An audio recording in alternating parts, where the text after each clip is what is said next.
Bonjour à tous, je m'appelle Grace et mon histoire animée va donner 1 000 $ à une personne chanceuse qui s'abonne dans les 5 prochains jours. Dis à tes amis, ta sœur, ton frère et ta mère de s'abonner maintenant. Commençons mon histoire. Ma mère était à la tête d'une grande entreprise de technologie et tout ce qu'elle voulait, c'était une fille parfaite pour reprendre son entreprise un jour. Alors quand je suis née, elle m'a serrée contre elle et elle a dit « Oh mon Dieu, elle est si jolie !» Je suis la maman la plus chanceuse du monde. Elle était si heureuse qu'elle a offert des voitures à tous ses employés. Mais quelques mois plus tard, j'ai découvert quelque chose qui a transformé son amour en haine pour moi. On a diagnostiqué chez moi une maladie appelée Alopecia universalis congenita, ce qui signifie que je ne pourrai jamais faire pousser un seul poil sur mon corps, même pas sur ma tête. Maman a piqué une crise quand elle a appris ça. Cette fille est un monstre, elle peut pas être ma fille. Elle a même repris les voitures qu'elle avait offertes à ses employés et voulait que je ne sois pas vue. Mais papa a quitté son travail pour rester à la maison avec moi à plein temps, et il m'a complètement adorée. Quand j'ai eu 4 ans, j'ai demandé à papa de m'organiser une fête d'anniversaire sur le thème Mickey Mouse. Chérie, ta mère va devenir folle si je propose ça.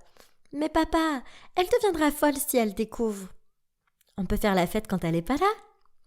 Une semaine plus tard, maman est partie pour un voyage d'affaires, et papa a organisé la meilleure fête de tous les temps. Au moment où j'allais souffler mes bougies, maman a fait éruption. « Alors, tu attendais juste que je parte, hein ?» Elle a balayé le gâteau de la table et l'a envoyé dans le mur.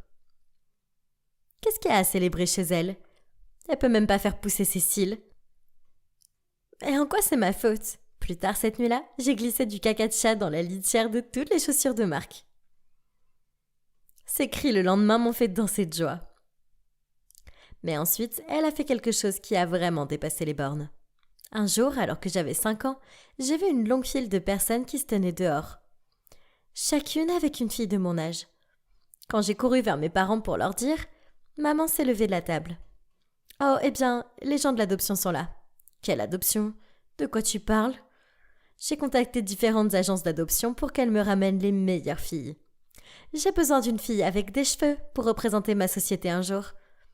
Je l'ai regardé fixement et j'ai chassé les larmes de colère. Mais papa a vraiment perdu la tête. Il a menacé de quitter maman si elle ne renvoyait pas tous ces gens immédiatement. À contre-cœur, elle l'a fait. Mais tout ça m'a mis vraiment hors de moi. J'ai couru dans ma chambre et j'ai cassé le cadre où il y avait une photo de maman me tenant dans ses bras quand j'étais bébé. Quand j'ai eu 6 ans, j'étais toute excitée d'aller enfin à l'école. Mais bien sûr, maman a piqué une colère. Elle n'ira nulle part. Habillée comme ça, j'ai une réputation à maintenir. Très bien, maman, je ne sortirai pas habillée comme ça. J'ai demandé à papa de m'emmener au centre commercial pour acheter une perruque et des fossiles, et je me suis fait dessiner des sourcils sur mon visage. J'étais parfaite. Maman était encore super énervée quand elle m'a vue. Mais papa m'a emmenée à l'école pour que je sois inscrite tout de suite. Il me fallait 2 heures pour me préparer à l'école tous les jours, mais j'adorais ça. Surtout que tous les enfants et les professeurs me trouvaient très jolie. Le jour de la fête des mères, les mamans de tout le monde sont venues à l'école sauf la mienne et celle d'une autre fille. Elle m'a dit qu'elle s'appelait Charlotte et qu'elle n'avait pas de maman. Je lui ai dit que la mienne était trop occupée pour moi. Et on est devenues meilleures amies ce jour-là. Je lui ai pas dit mon secret. J'avais trop peur qu'elle pense que j'étais un monstre. Une fois en CM2, j'ai aidé Charlotte à faire ses devoirs de maths dans ma chambre quand maman est entrée. C'était la première fois qu'elle voyait Charlotte. Elle était stupéfaite. « Tu es une si belle enfant. J'aimerais que tu sois ma fille. Si tu veux, je peux t'adopter ?» Charlotte avait l'air effrayée et je l'ai emmenée immédiatement. De quoi ma mère parlait-elle ? « Tu es la plus jolie fille que j'ai jamais rencontrée. Même tes notes sont bien meilleures que les miennes. »« Oh, maman est juste un peu folle. » Peut-être qu'elle n'a pas pris ses médicaments pour le cerveau aujourd'hui.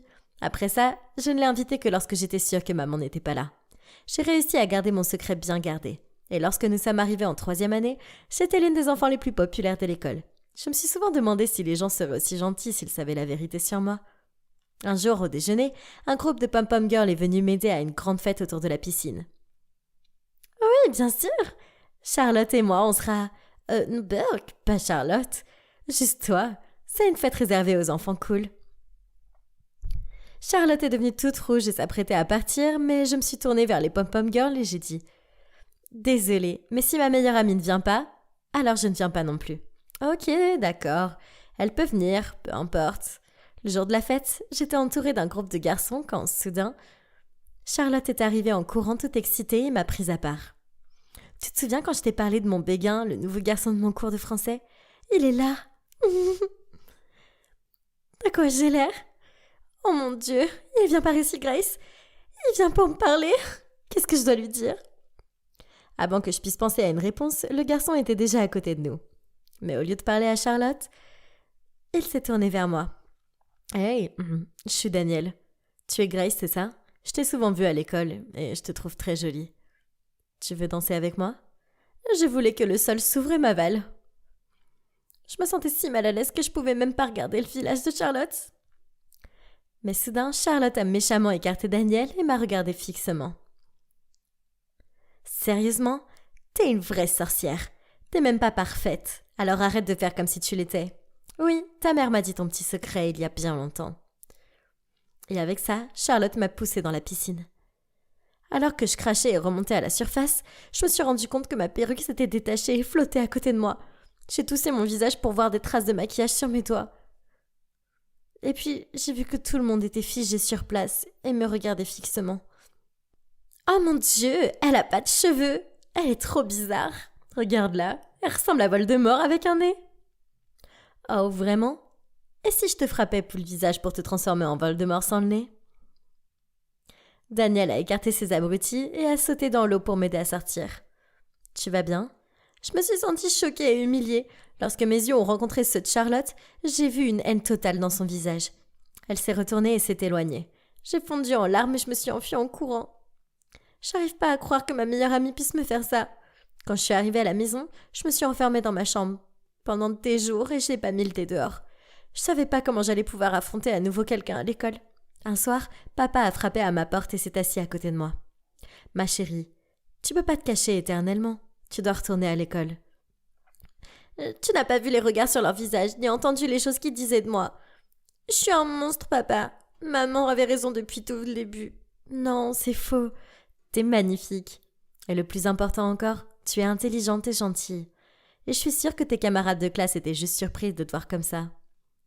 Crois-moi, quand tu y retourneras, ça ne fera aucune différence pour ces enfants qui t'ont toujours admiré. Eh bien, j'ai fait l'erreur de faire confiance à papa. Et il s'avère qu'il ne connaît pas la moindre chose du lycée. Ma popularité avait atteint le fond. Je pouvais entendre tout le monde chuchoter et ricaner dans mon dos. Personne ne m'invitait plus à aucune fête. Un jour, je suis allée à mon casier et j'ai trouvé un poster d'E.T. collé dessus. Avec les mots « Retourne sur ta planète, Grace ». Et Charlotte, elle avait une nouvelle confiance en elle, après avoir été un vrai serpent. Elle portait de nouveaux vêtements et de nouvelles chaussures tous les jours et avait un groupe de filles autour d'elle. Elle m'ignorait complètement et je ne pouvais pas supporter son visage de toute façon. C'est pourquoi j'ai été horrifiée quand je suis rentrée dans mon salon un jour pour la trouver avec maman en train de rire et de boire du thé. Qu'est-ce que cette sorcière fait ici? C'est pas une façon de parler à ma meilleure amie? Ton père l'a vraiment pas appris de bonne manière. Ta meilleure amie? Grace, je dois vraiment commencer à penser à qui sera le visage de ma compagnie un jour. Je veux dire, regarde toutes ces magnifiques cheveux noirs. En plus, Charlotte et moi avons toujours eu beaucoup de choses en commun. Oui, tu as raison sur ce point, maman. Vous êtes toutes les deux d'horribles personnes. Et sur ce, je suis partie en trombe. Quelques semaines plus tard, je rentrais de l'école quand une fille plus âgée m'a attrapée. Peut-être une brute de l'école. Hey, ralentis, je veux te parler. Si tu veux te moquer de moi, épargne-moi la peine. Je sais que je suis un monstre sans poils. Ok? Attends, vraiment? Je savais que tu étais ma demi-sœur, mais je savais pas qu'on avait le même problème. Je me suis retournée choquée. Attends, ma quoi? Elle a lentement enlevé sa perruque et elle était complètement chauve. Elle m'a ensuite raconté la chose la plus choquante qui soit. Ta mère, enfin je veux dire notre mère, m'a laissée avec mon père quand j'étais qu'un bébé. Mon père était pauvre et elle a poussé le tien pour son argent. Je l'ai cherchée juste pour pouvoir la regarder dans les yeux une fois et lui dire qu'elle a une mère horrible. J'avais la tête qui tournait. C'était pas possible. Mais alors, elle me ressemblait. Donc, je suis supposée te croire juste comme ça? Non, c'est pourquoi j'ai pris une photo de mon certificat de naissance. Et elle me l'a montré sur son téléphone. Bien sûr, le nom de maman était là. Viens avec moi. Quand nous sommes arrivés à la maison, nous sommes allés directement sur la table à manger pour trouver maman et papa là, et je lui ai tout dit. Maman avait l'air horrifiée, tandis que papa était abasourdi. « Tu as été mariée avant ? Et tu as abandonné ton enfant ? Et tu m'as épousée pour de l'argent ? Et j'ai fait de toi la chef de mon entreprise ? C'est bon, je divorce. Et je m'assurerai que tu n'aies pas un seul centime. Quitte ma maison maintenant. » Maman a supplié, pleuré, mais aucun de nous n'a eu pitié d'elle. Elle a fait ses bagages et est partie en pleurant. Au moment où elle partait, Charlotte est arrivée. Mais maman n'a même pas pris la peine de s'arrêter pour elle. Elle est partie pour de bon, Charlotte, et elle ne se soucie pas de toi. Tu devrais partir toi aussi. Charlotte s'est soudain tournée vers moi avec son visage désespéré. S'il te plaît, pardonne-moi, Grace. Tu es la seule amie que j'ai jamais eue. Je suis vraiment désolée pour ce que j'ai fait. J'étais juste jalouse de la perfection de ton comportement. Toute ma douleur et ma colère ont débordé. Parfaite ? Tu crois que ma vie a été parfaite avec cette condition ? Ma propre mère m'a toujours détestée. Et je te l'ai pas dit, toi, ma meilleure amie. Parce que je pensais que t'allais me rejeter toi aussi. Et t'as fait quelque chose d'encore pire. Tu m'as trahi. Moi, quitte ma vie. Elle s'est retournée et est partie en pleurant. Et je ne l'ai plus jamais revue. C'est parce que j'ai décidé d'être transférée dans un nouveau lycée. J'avais besoin d'un nouveau départ. Ma demi-sœur Bella et moi sommes restés en contact après son départ.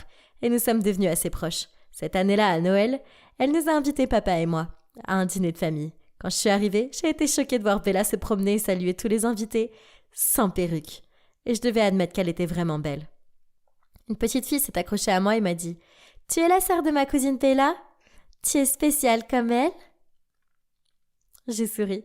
Oui, je le suis. Et à partir de ce jour, j'ai commencé à me sentir plus à l'aise avec mon état. Bien sûr, je portais toujours des perruques et des cils en public. Mais je ne ressentais plus le besoin de le cacher à mes amis. Ou n'importe qui d'autre. Oh, et à propos de Daniel, on sort ensemble. Et je sors parfois sans ma perruque. Et il m'aime comme je suis. Et je m'aime encore plus maintenant.